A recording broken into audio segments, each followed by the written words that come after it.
बुद्ध धर्म हमें मध्यम मार्ग पर चलने की शिक्षा देता है, जिसमें न तो अत्यधिक कठोरता होनी चाहिए और न ही अत्यधिक नरमी। जीवन में संतुलन आवश्यक है, लेकिन बहुत अधिक अच्छा बनना, हर किसी को खुश करने की कोशिश करना या अपने स्वार्थ को पूरी तरह त्याग देना अक्सर दुख का कारण बन सकता है। इस विषय को समझने के लिए आइए गौतम बुद्ध की एक शिक्षाप्रद कथा पर ध्यान दें, जो मानव स्वभाव और व्यवहार को दर्शाती है। बहुत समय पहले एक गांव में एक सज्जन पुरुष रहते थे, जिनका नाम आनंद था। वे अत्यधिक दयालु, परोपकारी और ईमानदार व्यक्ति थे। वे हमेशा दूसरों की मदद करने को तैयार रहते और खुद से अधिक दूसरों की भलाई के बारे में सोचते थे। गांव में उनकी बहुत प्रशंसा होती थी, लेकिन उनके इस स्वभाव का कई लोग अनुचित लाभ भी उठाने लगे। कोई उनसे उधार लेता तो लौटाता नहीं, कोई उनके घर पर आकर भोजन मांगता तो वे बिना सवाल किए दे देते। गांव के लोग जानते थे कि आनंद को ना कहना नहीं आता, इसलिए वे बार बार उनसे काम करवाते। धीरे धीरे आनंद का जीवन कठिनाइयों से भरने लगा। उनके पास धन नहीं बचा, उनके पास आराम का समय नहीं था और वे मानसिक रूप से भी दुखी रहने लगे। एक दिन आनंद बहुत दुखी होकर बुद्ध के पास गए और बोले, भगवान, मैं हमेशा दूसरों की मदद करता हूँ, कभी किसी को मना नहीं करता, फिर भी लोग मुझसे खुश नहीं रहते, बल्कि अब तो लोग मुझे अनदेखा करने लगे हैं। मैं दुखी हूँ, मुझे क्या करना चाहिए? बुद्ध मुस्कुराए और बोले, आनंद, मैं तुम्हें एक कहानी सुनाता हूँ। एक बार एक बूढ़ा साधु नदी के किनारे बैठा था। उसने देखा कि एक बिच्छू पानी में गिर गया है और डूबने वाला है। दयालु साधु ने तुरंत अपना हाथ बढ़ाया और बिच्छू को बचाने की कोशिश की, लेकिन जैसे ही उन्होंने उसे उठाया, बिच्छू ने उन्हें डंक मार दिया। साधु ने दर्द सहन किया और दोबारा उसे बचाने की कोशिश की।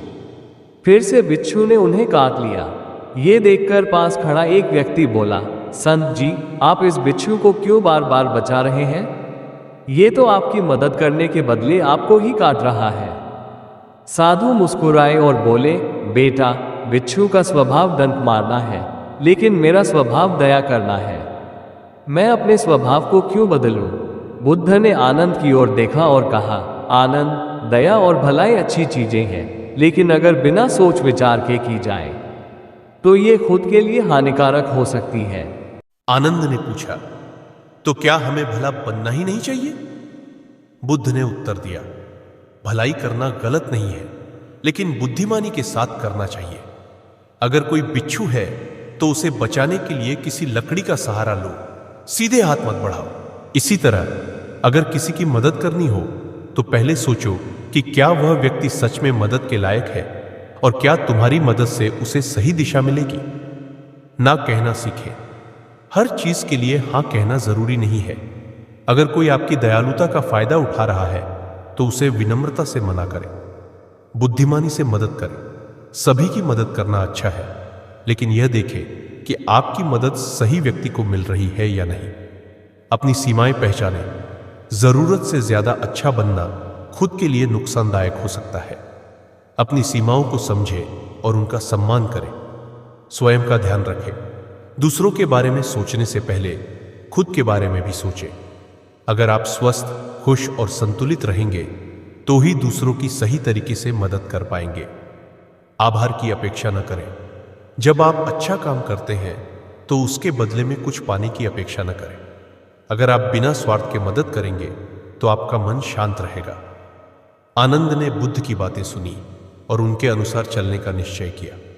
उन्होंने धीरे धीरे ना कहना सीखा और लोगों की मदद करते समय यह भी ध्यान रखना शुरू किया कि कौन सच में मदद के लायक है। कुछ समय बाद उन्होंने देखा कि लोग अब उन्हें हल्के में नहीं ले रहे थे। उनका सम्मान बढ़ गया और वे स्वयं भी अधिक प्रसन्न रहने लगे। बुद्ध की शिक्षा को अपनाने के बाद आनंद के जीवन में बदलाव आने लगा। उन्होंने धीरे धीरे ना कहना सीख लिया और अपनी भलाई को संतुलित करना शुरू कर दिया। अब वे सोच समझकर ही दूसरों की मदद करते थे, लेकिन जीवन हमेशा नई परीक्षाएं लेकर आता है। एक दिन गांव के कुछ लोग आनंद के पास आए और बोले, आनंद भाई, हमें कुछ धन की जरूरत है। आप तो बहुत अच्छे इंसान हैं, कृपया हमारी मदद करें। पहले आनंद बिना सोचे समझे उनकी मदद कर देते थे, लेकिन इस बार उन्होंने बुद्ध की शिक्षा को याद किया और कहा, आपको पैसे की जरूरत है, लेकिन क्या मैं ये जान सकता हूं कि यह धन आप किस काम में लगाएंगे? गांव के लोगों ने जवाब दिया, बस कुछ जरूरी काम है। आपको क्या करना है? आप तो हमेशा ही सबकी मदद करते हैं, इस बार भी कर दीजिए। आनंद समझ गए कि लोग अब भी उन्हें परख रहे हैं। वे मुस्कुराए और बोले, मुझे खुशी होगी अगर मैं किसी सही जरूरत के लिए मदद कर सकूं, लेकिन मैं बिना सोचे समझे धन नहीं दे सकता। अगर आपकी जरूरत वाजिब है तो बताइए, मैं दूसरे तरीकों से आपकी मदद कर सकता हूं। गांव के कुछ लोग नाराज हो गए, लेकिन कुछ को आनंद की इस नई सोच से सीख मिली। उन्होंने महसूस किया कि हर किसी को अंधी दयालुता दिखाने की जरूरत नहीं है, बल्कि विवेकपूर्ण भलाई ही सच्ची भलाई होती है। समय बीतता गया और आनंद ने एक और महत्वपूर्ण सीख पाई। सच्ची भलाई वही होती है जो सामने वाले के जीवन को सच में सुधार सके। एक दिन गांव में एक गरीब व्यक्ति आया जिसका नाम माधव था। वह बीमार था और बहुत कमजोर दिख रहा था। उसने आनंद से भोजन और आश्रय मांगा। आनंद ने सोचा, क्या यह व्यक्ति सिर्फ लाभ उठाने के लिए आ रहा है या सच में जरूरतमंद है? उन्होंने माधव से पूछा, तुम्हें किस चीज की सबसे ज्यादा जरूरत है? माधव ने कहा, मैं बहुत समय से बीमार हूं और काम करने में असमर्थ हूं। अगर मुझे थोड़ा आराम और कुछ दवा मिल जाए तो मैं फिर से अपने पैरों पर खड़ा हो सकता हूं। आनंद ने बुद्ध के सिद्धांत को अपनाते हुए उसकी सही मदद करने का निर्णय लिया। उन्होंने उसे भोजन दिया, एक वैद्य के पास ले गए और कुछ दिनों तक उसके इलाज और आराम का प्रबंध किया। कुछ ही हफ्तों में माधव स्वस्थ हो गया और आनंद को धन्यवाद देकर अपने काम पर लौट गया। इस घटना ने आनंद को यह सिखाया कि सिर्फ दया दिखाना ही काफी नहीं, सही तरीके से और सही व्यक्ति की मदद करना भी जरूरी है। धीरे धीरे गांव के लोग समझने लगे कि आनंद पहले की तरह हर किसी को बिना सोचे समझे मदद नहीं कर रहे, बल्कि वे बुद्धिमानी से मदद कर रहे हैं। इससे आनंद का सम्मान पहले से भी बढ़ गया। अब लोग सिर्फ उनसे लाभ उठाने नहीं आते थे, बल्कि वे आनंद की सोच और मार्गदर्शन को भी समझने लगे। अब आनंद न केवल एक भले इंसान के रूप में जाने जाते थे, बल्कि एक ज्ञानी और संतुलित व्यक्ति के रूप में भी पहचाने जाने लगे। कुछ महीनों बाद आनंद फिर से बुद्ध के पास गए और बोले, भगवान, मैंने आपकी शिक्षा को अपनाया और अपने जीवन में संतुलन लाने की कोशिश की।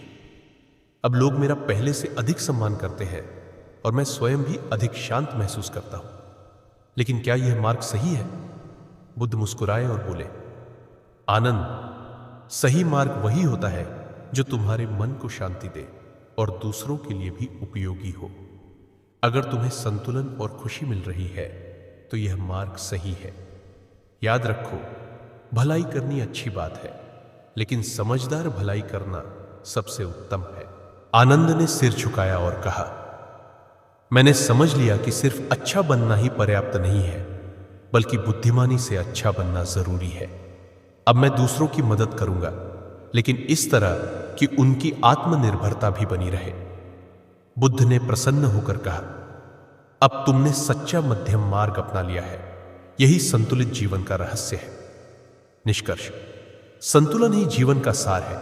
इस पूरी कहानी से हमें यह सीख मिलती है कि अत्यधिक भला बनना और बिना सोचे समझे सबकी मदद करना स्वयं के लिए हानिकारक हो सकता है। अगर हम जरूरत से ज्यादा अच्छे बनते हैं, लोग हमारा फायदा उठाने लगते हैं। हमें मानसिक और आर्थिक हानि होती है। हमारी भलाई की लोग कद्र करना बंद कर देते हैं। लेकिन अगर हम बुद्धिमानी से अच्छे बनते हैं, हम सही लोगों की सही तरीके से मदद कर सकते हैं। लोग हमारा सम्मान करते हैं, हम स्वयं भी संतुलित और खुश रहते हैं। अंत में यही कहना सही होगा, अच्छा बनो, लेकिन इतना नहीं कि लोग तुम्हें मूर्ख समझने लगे। दयालु बनो, लेकिन इतना भी नहीं कि लोग तुम्हारी दयालुता का गलत फायदा उठाए। संतुलन ही सच्ची बुद्धिमानी है।